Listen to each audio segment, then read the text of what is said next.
I was initially drawn to science my junior year of high school when I took my first chemistry class with just an awesome teacher named Mrs. Thompson.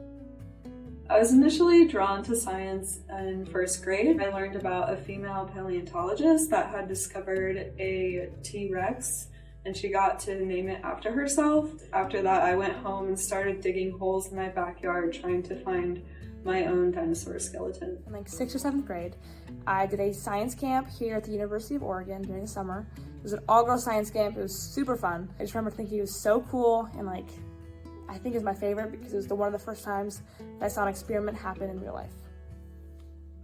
I came to UO in the summer of 2018 for the Night Campus Graduate Internship Program. If I was talking to myself when I first started the program, I would probably say to, lean in to my uniqueness and what I bring to the table. Imposter syndrome is just a state of mind. There's no reason to hold back. I think one thing that can be impactful is creating environments and creating support structures for when things get tough, that you don't doubt that you belong. You don't doubt that you can do it. I see so many students have a high degree of imposter syndrome or think they can't make it, and science is hard.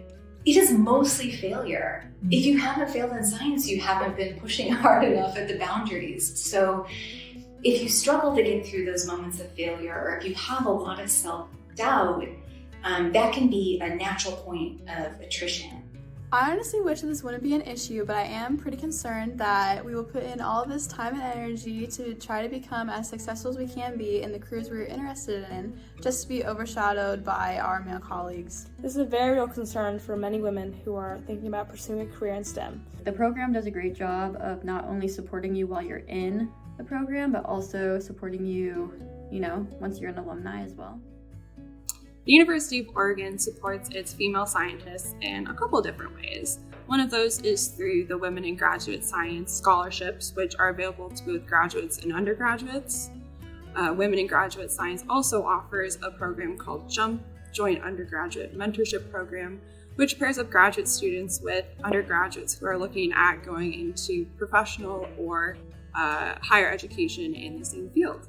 The woman that inspired me to pursue computational biology was my undergraduate advisor, Professor Townsend. I took my first ever computer science class with her, and I saw just how dedicated she was to empowering women in STEM. And so in the future, I hope that I can be like her and empower women to stay in STEM.